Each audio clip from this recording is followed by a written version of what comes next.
In your health headlines this morning, now to tech tug of war, schools versus smartphones. Not all parents are happy about the growing movement to keep phones out of the classroom. ABC's Deborah Roberts has the story.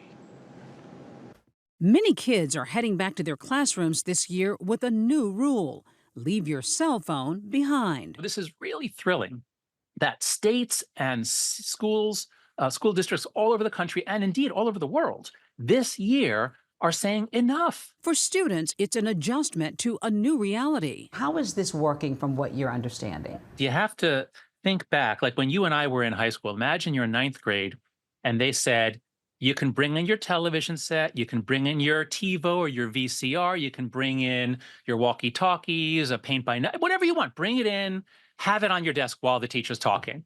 How do you think that would have gone? Not very well.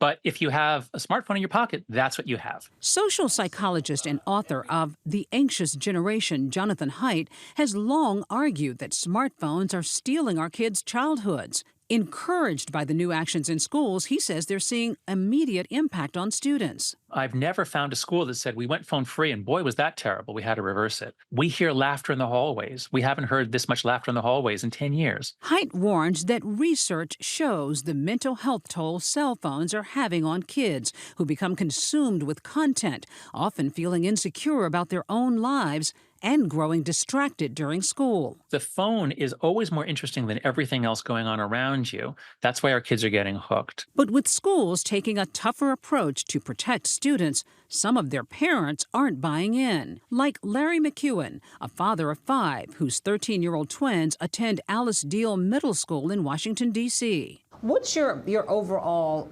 feeling about the ban on phones at your kids' school? They should just let the kids have it and just try to have the parents like myself dictate to other kids, please stay off your phone when you're not supposed to be on your phone. He says his kids need their phones for schoolwork during class, and he worries about their safety. The twins were in a school lockdown last year, and he couldn't reach them. No one knew what was going on.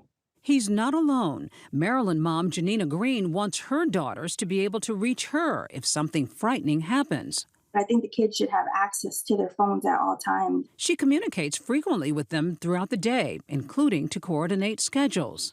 I don't want to keep going through the school, and it'll be quickly overwhelming for them if they have to do that for every parent. She argues it's the teacher's responsibility to police the classroom.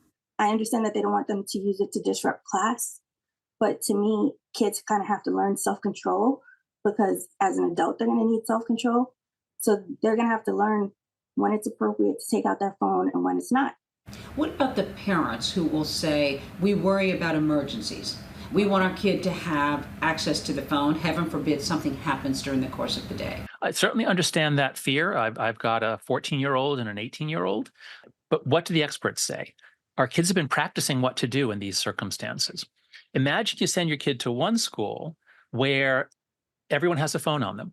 What's going to happen? At the first sign of any trouble, half the class is going to be calling their parents saying, Mom, there's something going on. There's something going on. And now you can't respond.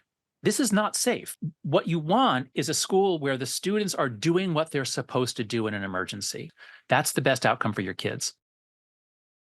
And our coverage of health news can also be found at WQAD.com. Head to our website and you'll find Your Health in the search bar at the top of the page.